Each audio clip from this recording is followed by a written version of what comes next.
স্বাগতম। আমরা বিশ্বের গুরুত্বপূর্ণ ঘটনাগুলো আপনাদের সামনে তুলে ধরি। আজকে শিরোনাম, যুক্তরাষ্ট্রে সৌদি আরবের কাছে $350 কোটি ক্ষেপণাস্ত্র বিক্রির অনুমোদন। এই চুক্তির বিস্তারিত, এর গুরুত্ব এবং আন্তর্জাতিক সম্পর্কের ওপর এর প্রভাব জানতে আমাদের সাথেই থাকুন। যুক্তরাষ্ট্র একটি যুগান্তকারী সিদ্ধান্তে সৌদি আরবের কাছে $350 কোটি মূল্যের অত্যাধুনিক ক্ষেপণাস্ত্র বিক্রির অনুমোদন দিয়েছে। এই ঘোষণা এসেছে মার্কিন প্রেসিডেন্ট ডোনাল্ড ট্রাম্পের সৌদি আরব সফরে ঠিক কয়েকদিন আগে। মার্কিন পররাষ্ট্র দপ্তর জানিয়েছে, এই চুক্তিতে রয়েছে 1000 AIM-120 মধ্যপাল্লার আকাশ থেকে আকাশে নিক্ষেপণযোগ্য ক্ষেপণাস্ত্র। এই ক্ষেপণাস্ত্রগুলো আকাশে থাকা লক্ষ্যবস্তু ধ্বংস করতে সক্ষম, যা সৌদি আরবের প্রতিরক্ষা ব্যবস্থাকে আরও শক্তিশালী করবে, বিশেষ করে মধ্যপ্রাচ্যের অস্থিতিশীল পরিস্থিতিতে। এই চুক্তির সময়টি মোটেও কাকতালীয় নয়।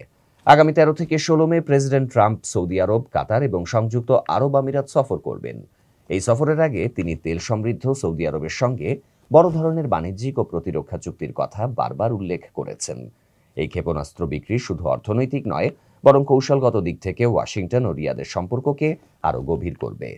উল্লেখ্য, সম্প্রতি প্রয়াত পোপ ফ্রান্সিসের অন্ত্যেষ্টিক্রিয়ায় অংশ নিতে ট্রাম্প ইটালির রোমে সংক্ষিপ্ত সফর করেছিলেন, যা ছিল তার দ্বিতীয় মেয়াদে প্রথম বিদেশ সফর। এই চুক্তি শুধু যুক্তরাষ্ট্র সৌদি আরবের মধ্যে সীমাবদ্ধ নয়, সৌদি আরব আন্তর্জাতিক কূটনীতিতে ক্রমশ গুরুত্বপূর্ণ ভূমিকা পালন করছে। উদাহরণস্বরূপ, ইউক্রেন যুদ্ধ বন্ধে মস্কো কিয়েভের মধ্যে কূটনৈতিক আলোচনায় রিয়াদ একটি গুরুত্বপূর্ণ মধ্যস্থতাকারী হিসেবে কাজ করছে।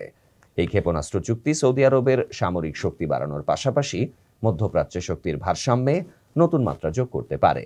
তবে এই ধরনের বড় অস্ত্র চুক্তি আঞ্চলিক উত্তেজনা বাড়াতে পারে কিনা তা নিয়ে বিশ্লেষকদের মধ্যে আলোচনা চলছে।